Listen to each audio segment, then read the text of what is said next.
Hello बच्चों, सभी का मैथ्स क्लासेस के अंदर वेलकम। देखो बच्चों, पिछली क्लास जो ली थी उसके अंदर मैंने टाइप्स ऑफ सेट के बारे में बताया था। ठीक है, उस क्लास को आपको जरूर लेना है। साथ में एक बात मैं आपको बता देता हूं और सजेशन आपको दे देता हूं, यदि आपको बेटर ये मान के चलो कि कंप्लीट आपको सिलेबस अच्छे से कवर करना है तो ये बात दिमाग में क्लियर कर लीजिए कि आपको कंटिन्यू लेनी है क्लासें। ऐसा नहीं लेनी कि जैसे एक ले ली क्लास बीच में छोड़ दी, तो ऐसा नहीं है, कंटिन्यू क्लास लेंगे आप और उसके बाद ही आप लोगों को चीजें समझ में आती है। देखो बच्चों, टाइप्स ऑफ सेट में एक छोटी सी डेफिनेशन और है जिसे हम बात करेंगे, मैं लिखा दूंगा। जिसे बोलते हैं हम सिंगलटन सेट, अर्थात एकल समुच्चय।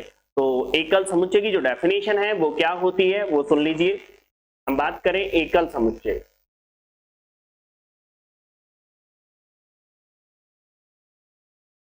तो आप लिख लीजिए सीधा, फिर आगे बढ़ जाते हैं हम।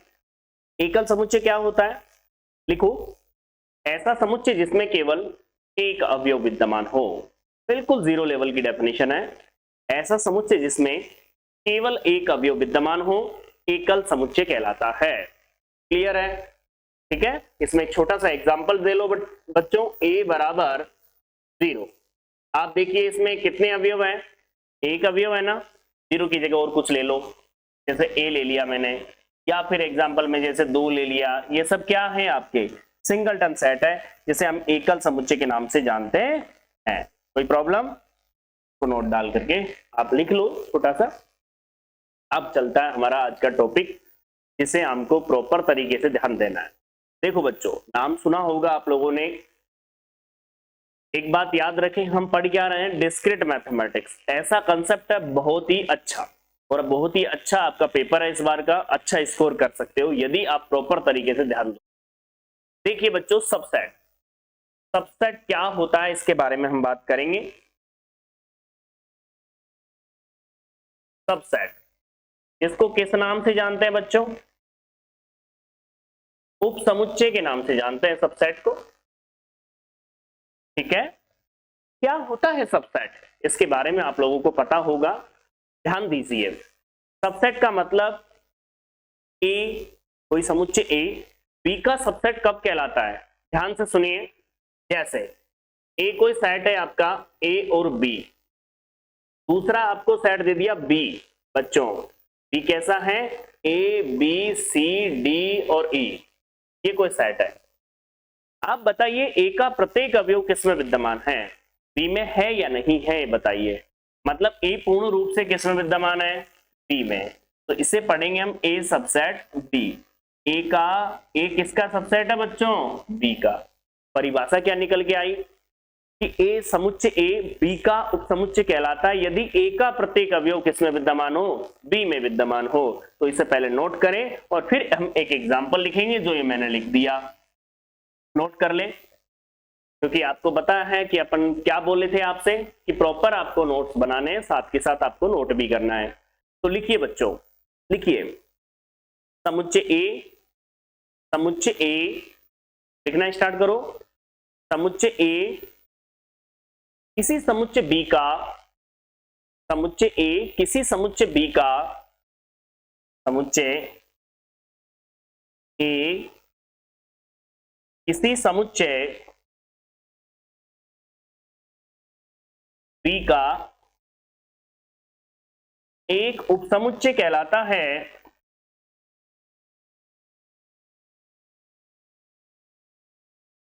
यदि ए का प्रत्येक अवयव, ए का प्रत्येक अवयव बी में विद्यमान हो। बात समझने की कोशिश करना। ए जो है वो बी का एक सबसेट कहलाता है, कब कहलाता है, जब ए का प्रत्येक अवयव किसके अंदर विद्यमान हो, बी के अंदर विद्यमान हो। तो आप समझ सकते हो वो क्या बन जाता है आपका, वो आपका सबसेट बन जाता है। तो इसे लिख लीजिए आप लोग सभी।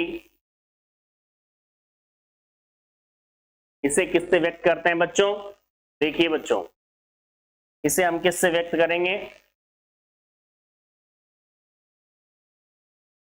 एक सेकेंड। इसे ए सबसेट बी से व्यक्त करते हैं।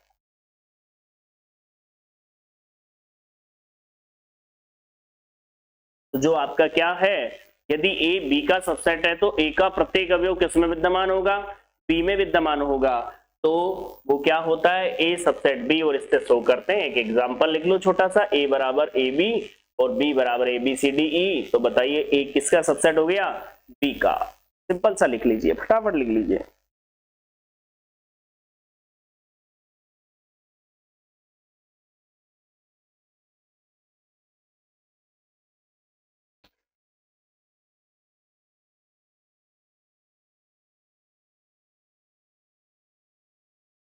अब आगे बढ़ते हैं हम बच्चों, ध्यान देंगे और समझें।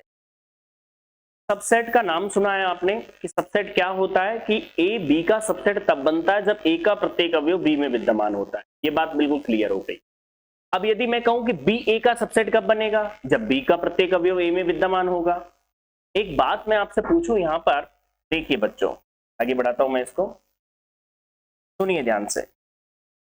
यदि मैं कहूं, स्टार डाल के लिख रहा हूं, यदि ए सबसेट बी है एंड बी किसका सबसेट है, ए का, मुझे बताओ ये दोनों चीज पॉसिबल कब होगी, जब ए बराबर बी होगा तभी पॉसिबल होगी। क्वेश्चन क्या बोल रहा है, ये बोल रहा है कि ए का प्रत्येक अवयव बी में है और बी का प्रत्येक अवयव ए में है, तो कब पॉसिबल है। मैं आपके सामने एक एग्जांपल लेता हूं, A equal to A B C. आप बताओ बी इक्वल टू क्या आएगा, वो भी ए बी सी आएगा।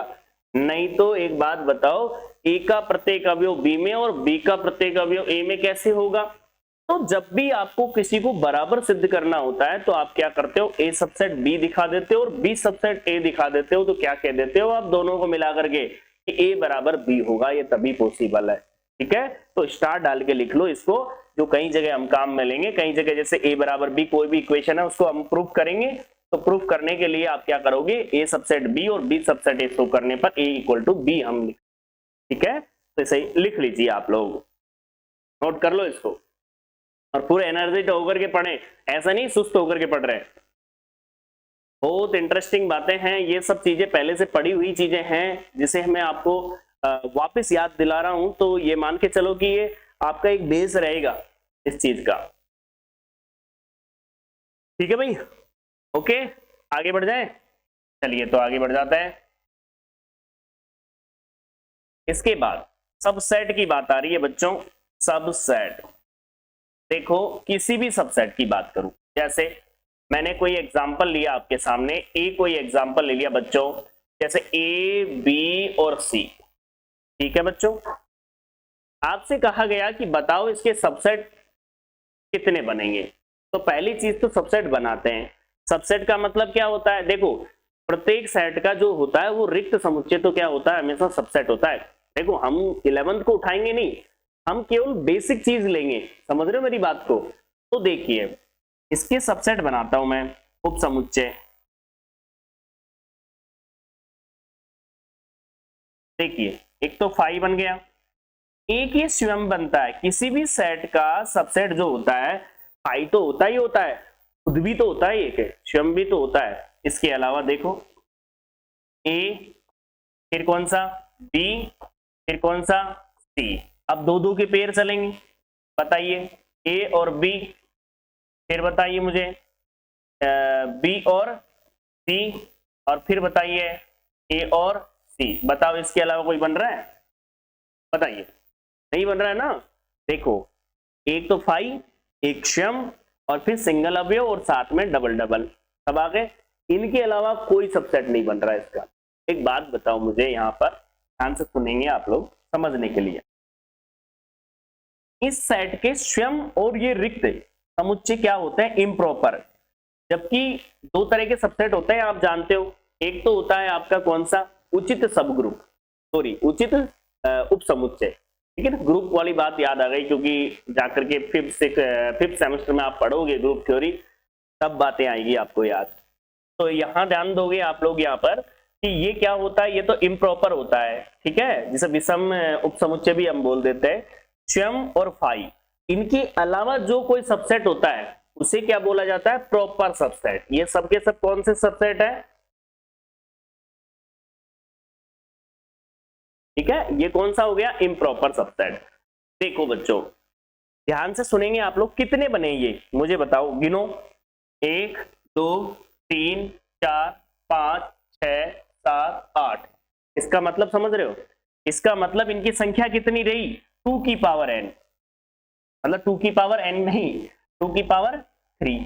देख लो आप, 2 की पावर 3, 2 मल्टीप्लाई 2 मल्टीप्लाई 2, 8 हो गया। तो कहने का मतलब क्या हुआ, कहने का मतलब ये हुआ बच्चों कि किसी भी समुच्चय में उपस्थित अवयवों की संख्या जो होती है वो 2 की पावर उप समुच्चय बनते हैं कुल मिला के, ठीक है। तो हम जो स्टार लिखा था इसको बाद में लिखेंगे, पहले यहां पर ध्यान देंगे आप लोग। सब बच्चे सबसेट डालिए, पहले तो सबसेट डालिए और उस सबसेट में ये एग्जांपल लिखिए, पहले तो लिखो आप लोग, लिखिए बच्चों, लिखो a इक्वल टू ABC और आपने इसके उपसमुच्चय हमने बनाए हैं वो लिख दिया आप पूरे। फिर मैं आपको फॉर्मूला लिखाऊंगा, तो ये हमेशा कितने उपसमुच्चय बनते हैं और 1-2 क्वेश्चनों के सबसेट भी बना के आपको सिखा, ठीक है। तो पहले इसे नोट करें।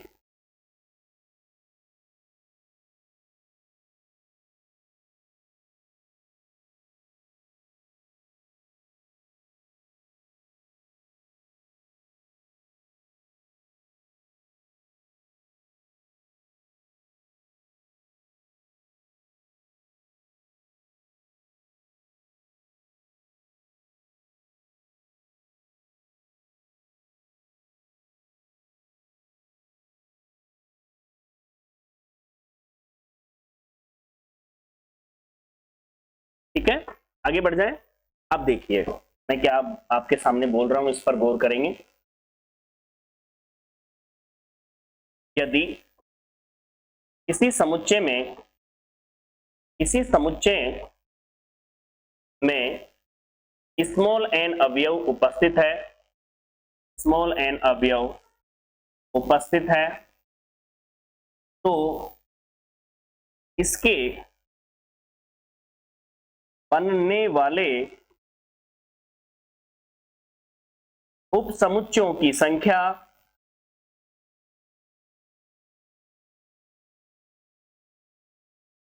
बराबर 2 की पावर n होती। कुल मिला के हमेशा याद रखें कि जो सबसेट बनेंगे इसके वो कितने बनेंगे, 2 की पावर n बनेंगे। क्लियर है, बिल्कुल। आप देख सकते हो किसी भी सेट के लिए, जैसे मैं आप लोगों के सामने एक छोटा सा एग्जांपल लेता हूं, इधर ध्यान दो। एग्जांपल लिया मैंने, जैसे आपने ले लिया a बराबर 1 और 2, ठीक है। अब सबसे पहले तो ज्ञात करो उपसमुच्चयों की संख्या। सबसे पहले क्या ज्ञात करो, उपसमुच्चयों की संख्या।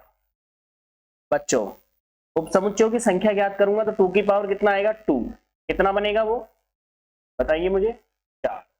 मतलब इसके 4 सबसेट बनेंगे। ये बात तो क्लियर हो गई अपने सामने कि कितने इसके सबसेट बनेंगे। देखो आपके सामने ये बात क्लियर हो जानी चाहिए कि भाई कितने सबसेट बनेंगे। अब इसके सबसेट बनाते हैं अपन। देखो पहला तो 5 बनेगा, बनेगा नहीं बनेगा। दूसरा ये खुद स्वयं होगा, ठीक है।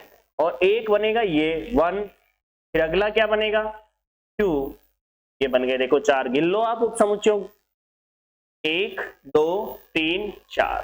तो हमेशा याद रखो कि n अवयव उपस्थित है तो 2 की पावर n सबसेट बनेंगे। और यदि मान लो जैसे यहां पर 2 अवयव उपस्थित है तो 2 की n का मान कितना है 2, तो कितने हो गए 4। तो 4 इसके क्या बनेंगे, आपके सबसेट बनेंगे। किसी को कोई प्रॉब्लम हो तो आप बता सकते, ठीक है भाई बच्चों, कोई दिक्कत है, क्लियर बिल्कुल। तो आप एक काम करो, इस एग्जाम्पल को भी लिख लो। ये तो समझ ही गए होंगे आप लोग। ये वाले जो होते हैं वो कौन से होते हैं, ये आपके विषम होते हैं, मतलब जो इम्प्रॉपर बोलते हैं। और ये वाले प्रॉपर सबसेट होते हैं, मतलब खुद और फाई के अलावा जितने भी सबसेट बन रहे हैं वो सभी क्या होते हैं, उचित उपसमुच्चय होते हैं। यदि किसी समुच्चय में n अवयव है तो 2 की पावर n क्या बनेंगे, आपके सबसेट बनेंगे, ठीक है। तो इस एग्जांपल को लिख लो जिससे ये डेफिनेशन क्लियर हो जाएगी आपकी, ठीक है भाई। देखो फिर इसके बाद हम बात चल करेंगे किसकी, पावर सेट की। बड़ा इंटरेस्टिंग बात करता है पावर सेट भी, सबसेट पे ही डिपेंड है वो पूरी तरीके से ही।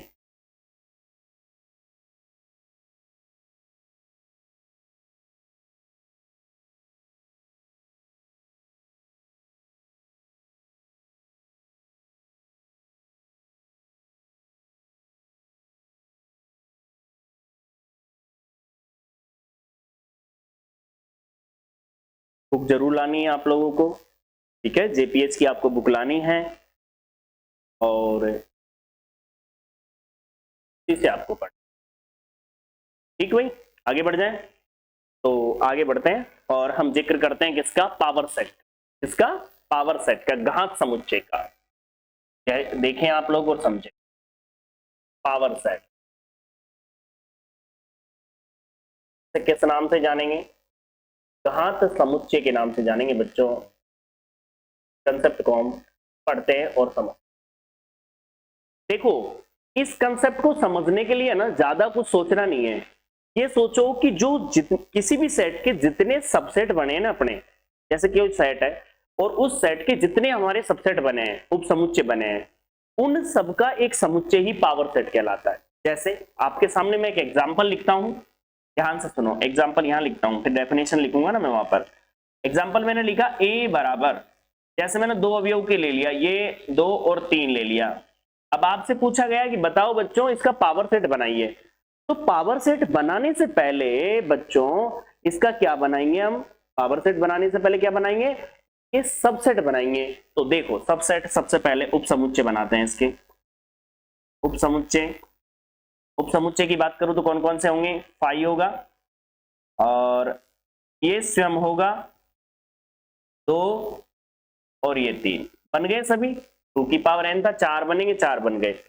अब जब पावर ऑफ सेट होता है ना, ए का पावर ऑफ सेट, कुछ नहीं करना, ये जितने भी अवयव बने उपसमुच्चय उनका एक समुच्चय ही पावर सेट कहलाता है। कोई बड़ी कंफ्यूजन वाली बात नहीं है, ये लीजिए देखो ढंग से, क्या बोला मैंने, किसी भी समुच्चय का पावर सेट होता क्या है, उस समुच्चय के उप समुच्चयों का एक समुच्चय। बात समझ में आ रही है बात, तो पहले तो डेफिनेशन लिखेंगे हम, ठीक है, तो डेफिनेशन लिखेंगे सभी पहले तो, घात समुच्चय किससे कहते हैं, तो नोट कीजिए भाई बच्चों, नोट्स होने चाहिए आपके पास प्रॉपर तरीके से, ये कह सकूं, मैं भी कह सकूं और आप भी कह सको कि नोट से आपका क्वेश्चन मिला है, जो पढ़ाया है उसमें से मिला है, ठीक है। तो लिखिए पावर सेट, घात समुच्चय, किसी समुच्चय ए के, किसी समुच्चय ए के समस्त, समस्त, किसी समुच्चय ए के समस्त उपसमुच्चयों का, उपसमुच्चयों का एक समुच्चय घात समुच्चय कहलाता है। क्या बोला मैंने, किसी समुच्चय ए के समस्त उपसमुच्चयों का एक समुच्चय क्या कहलाता है, घात समुच्चय कहलाता है, अर्थात पावर सेट कहलाता है। अब जैसे एग्जांपल के तौर पे मैंने बोला ए कोई सेट है और ए सेट के अंदर कितने सबसेट बन रहे हैं, 4 सबसेट, इन्हीं का एक सेट क्या बन गया, पावर सेट बन गया। किसी के लिए भी सोल्व कर लो चाहे आप, ठीक है। जैसे मैंने एक एग्जांपल और आपके सामने रखा, जैसे आपने कहा ए बराबर आपने दे दिया ए बी एंड सी, 3 अवयव लेकर के अपन ने बना दिया, तो आपसे कहा गया कि बताओ इसका पावर सेट क्या होगा, तो जितने भी सबसेट बने, जैसे पावर सेट लिखूंगा तो देखो बच्चों, जितने भी सबसेट, एक फाई बनेगा, एक ये स्वयं बनेगा, बनेगा नहीं बनेगा, एक ये सिंगल अवयव लेकर के बनेगा ए बी एंड सी, और एक क्या बनेगा बच्चों, याद करो, तो डबल डबल ए बी, फिर क्या होगा ए सी, फिर क्या होगा बी सी। ये लो भाई, अब आप खुद देखिए, जितने भी सबसेट आपके बने थे उनका एक सेट क्या बन गया, आपका पावर सेट बन गया। तो बात समझ में आ गई होगी कि सबसेट तो क्या होता है, घात समुच्चय क्या होता है, ये बात आपके सामने आ जानी चाहिए। तो पहले तो इसे लिख लीजिए आप लोग, दोनों एग्जाम्पलों को नोट कर लीजिए, ठीक है भाई। अब एक बात मैं आपसे कहूंगा, बाद में कहूंगा, पहले से नोट कर लो आप लोग।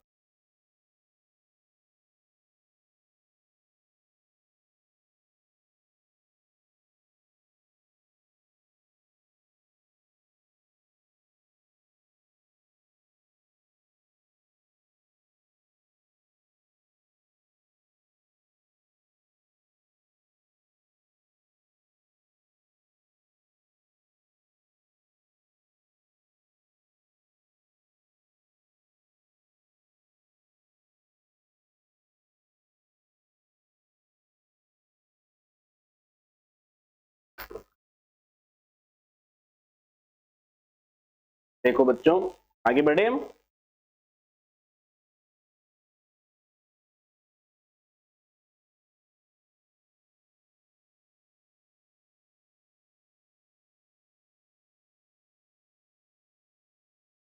चलिए, इनको नॉर्मल नहीं लेना, आपको इन क्लासों को ध्यान रखना, ये क्लासें आपकी प्रॉपर तरीके से तैयार होनी चाहिए, ध्यान रखना। तो बताइए बच्चों, पावर सेट आपको समझ में आया? मैंने सबसे पहला कंसेप्ट बताया था, आपको याद हो तो देखिए। मैंने बताया सबसेट। सबसेट क्या होता है? सबसेट का मतलब होता है कि ए बी का सबसेट कहलाता है। कब कहलाता है? जब ए का प्रत्येक अवयव बी में विद्यमान होता है। बात क्लियर है यहां तक? इसके बाद बच्चों, इस बात को मैंने आपको क्लियर किया कि कितने सबसेट बनेंगे, ये बात भी मैंने आपको क्लियर कर दिया। 2 की पावर n सबसेट बनेंगे।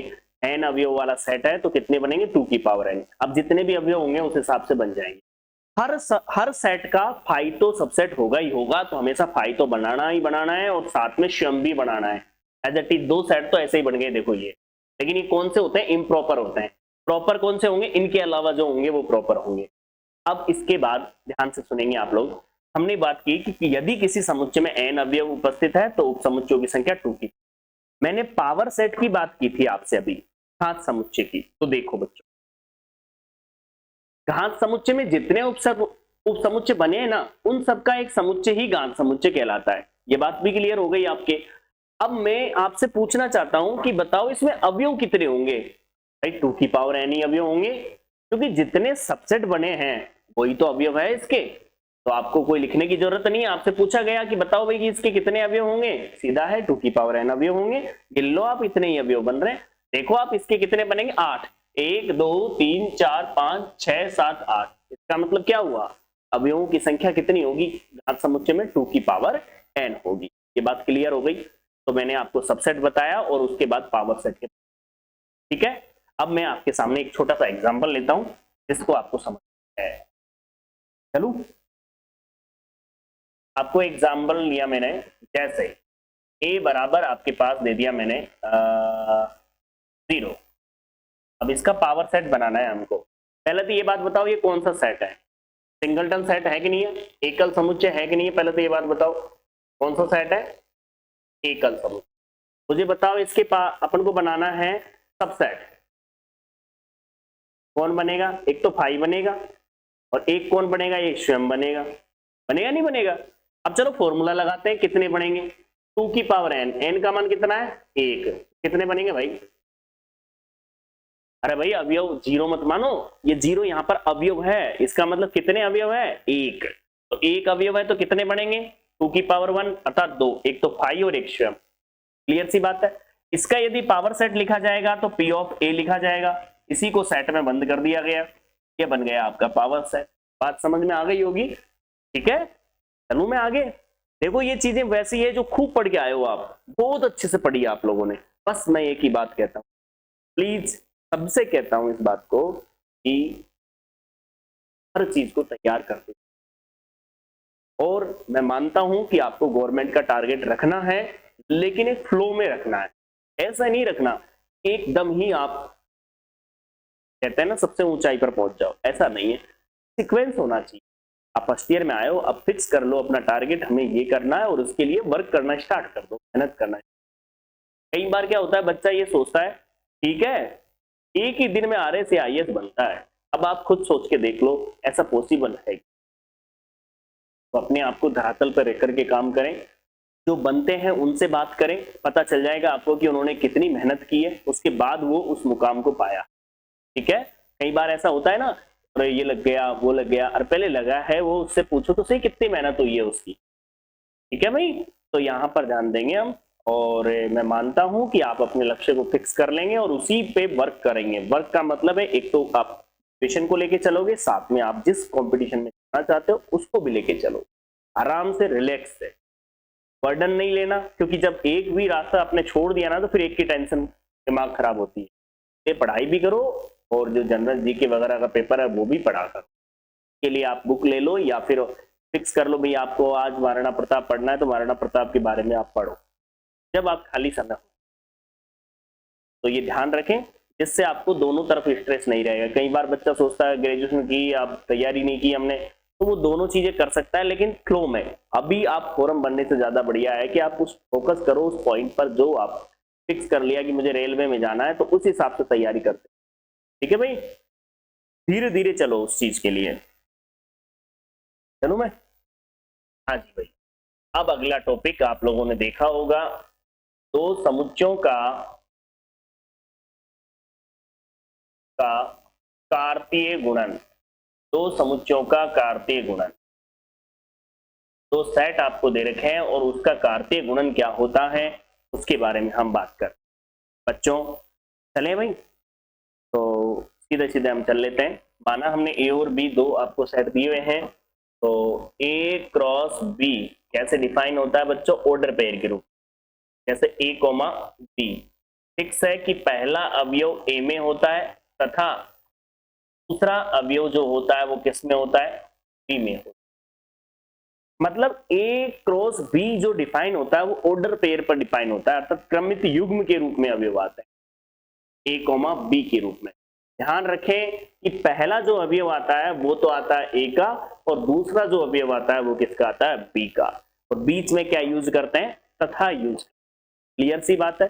जैसे कोई भी अवयव सेट ले लिया मैंने, जैसे एग्जांपल के तौर पे आपकी बुक का ही सेट ले लिया, ए बराबर 1 2 एंड बी बराबर आपको दे दिया ए बी सी।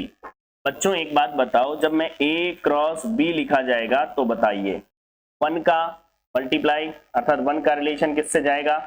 ए से। 1 का किससे जाएगा? बी से। 1 का किससे जाएगा? सी से। आगे बताओ मुझे, 2 का किससे है? ए से। 2 का किससे है? बी से। और 2 का किससे है? सी से।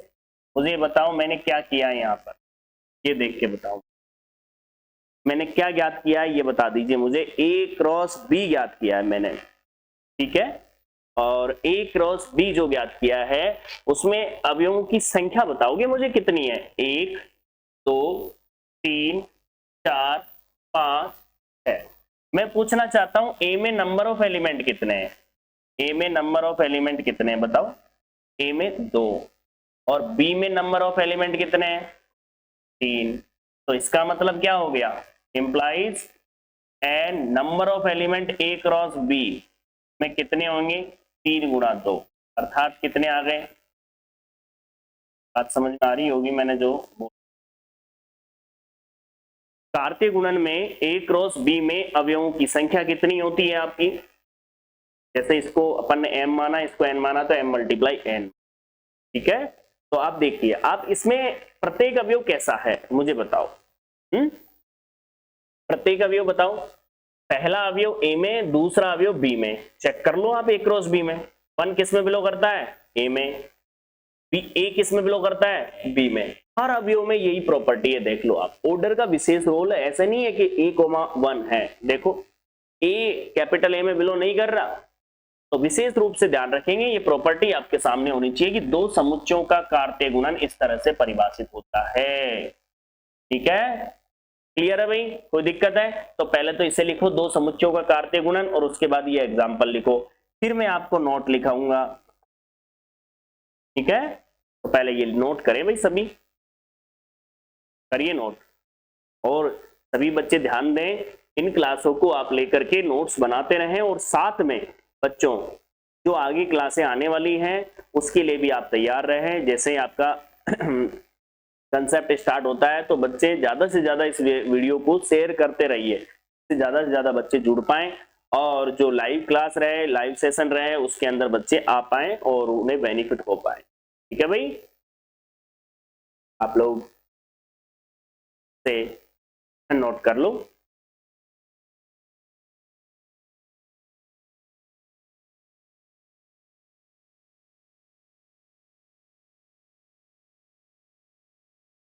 देखो मैं मानता हूं आप लोगों को कि मैथ का जो बच्चा होता है ये सोचता है कि 11th-12th में इतना पढ़ा है मैथमेटिक्स में, तो ग्रेजुएशन में भी बहुत पढ़ना पड़ेगा, पास कैसे हो।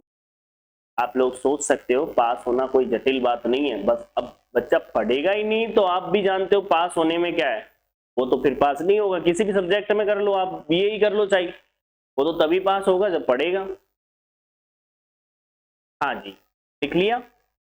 अब बच्चों एक बात बताओ मुझे, मैंने बोला यदि यदि ए में नंबर ऑफ एलिमेंट m है, ठीक है, p क्यों मान लो p है, तथा p समुच्चय में अवयवों की संख्या q है, तो इंप्लाइज a क्रॉस b में अवयवों की संख्या p डॉट q होती है। तो इस फॉर्मूले को भी आप लिख लीजिए, जिससे आपको पता रहे कि हम टोटल अवयव कितने होंगे इसके लिए। तो इसे नोट कीजिए भाई, आपकी बुक का एग्जांपल लेंगे और समझाएंगे आपको।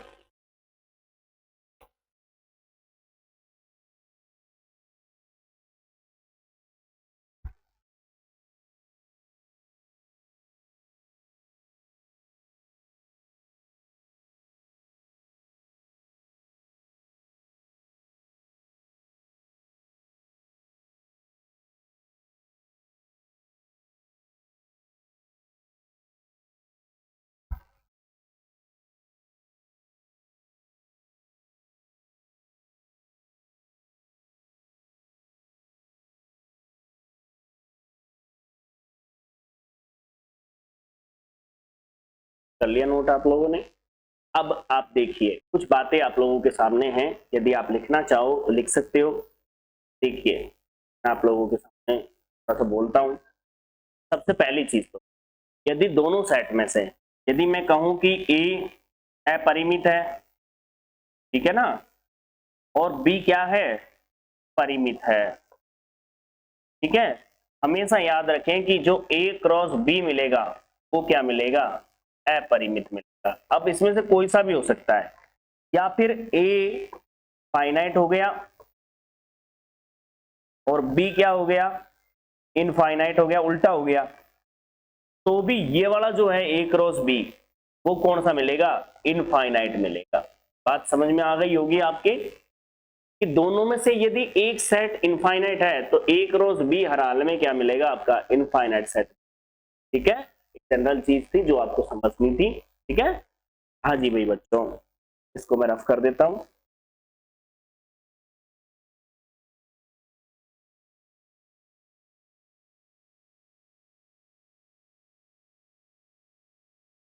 ठीक है, तो बताइए मुझे, मैंने क्या बताया आपको, मैंने कुछ बातें आपके सामने जिक्र किया था, उन चीजों को अपन समझते हैं और ध्यान देते हैं।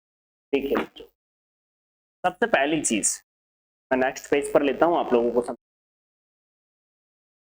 बच्चे ध्यान देंगे। सबसे पहला आपने पढ़ा सेट, कि सेट क्या होता है। तो पहले हमने पढ़ा सेट क्या होता है, सेट, ठीक है, समुच्चय, ठीक है ना, इसको क्या बोलेंगे हम, समुच्चय। इधर ध्यान देंगे सभी बच्चे, समुच्चय। समुच्चय के लिए आप लोगों ने क्या देखा कि वस्तुओं का सुपरिभाषित संग्रह, ठीक है, वेल डिफाइंड कलेक्शन होना चाहिए। सीधा एक एग्जांपल याद करके रखो, उसको भूलो मत, अंग्रेजी वर्णमाला में स्वरों का एक संग्रह, दिमाग में तुरंत आ जाएगा, वेल डिफाइन है ये, ठीक है, और वो क्या बन जाता है, आपका सेट है। नेगेटिव याद रखो, मान लो कि कौन सा नहीं होता है, तो उसके लिए एक चीज याद रखो, अच्छे फलों का एक संग्रह। ठीक है भाई, हो गया। उसके बाद देखो, आपने पढ़ा टाइप्स ऑफ सेट, अर्थात समुच्चय के प्रकार। प्रकार में सबसे पहले आपने पढ़ा था रिक्त समुच्चय। क्या पढ़ा, रिक्त समुच्चय। क्या होता है रिक्त समुच्चय, इसके बारे में मैं आपको बता दूं, ऐसा सेट जिसमें एक भी अवयव ना हो। दूसरा आपने पढ़ा यहां पर फाइनाइट सेट,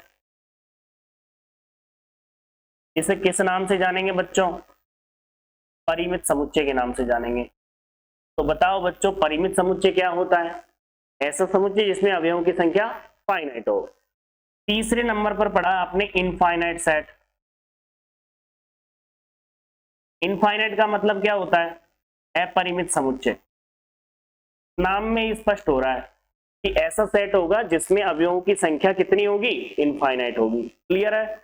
अब मुझे बताओ चौथा, यहां पर मैं बात करूं जैसे इक्वल सेट, जिसे हम बोलेंगे समान समुच्चय, एक आता है इक्वलेंट, तुल्य, नाम सुना होगा, तुल्य समुच्चय, ठीक है। इसके बाद आप लोगों ने देखा होगा एकल समुच्चय,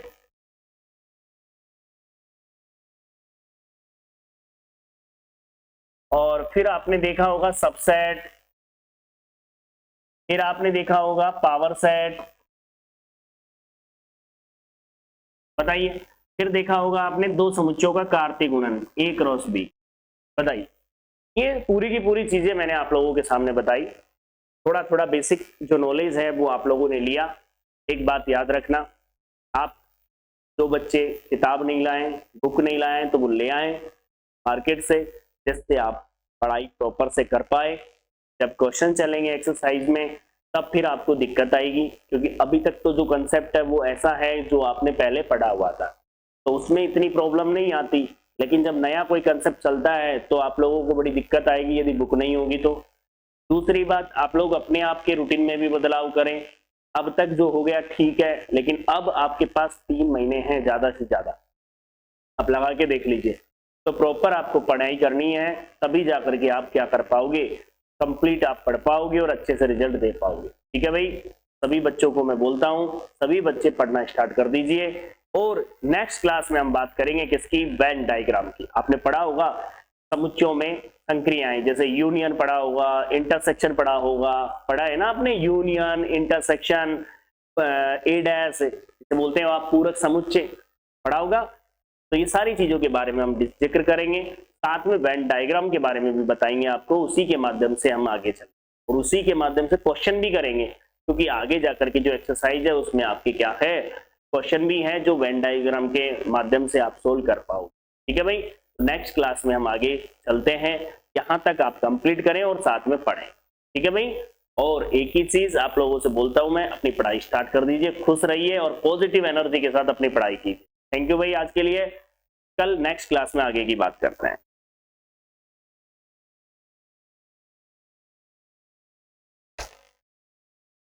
ये एज इट इज आप रफली लिख लो, इनको जो मैंने लिखा है ना इनको रफली लिख लो, जिससे आपको पता रहेगा कि आप क्या लिख रहे हो, मतलब क्या क्या आपको रिवाइज करना है बाद में। कर लो इसको लो।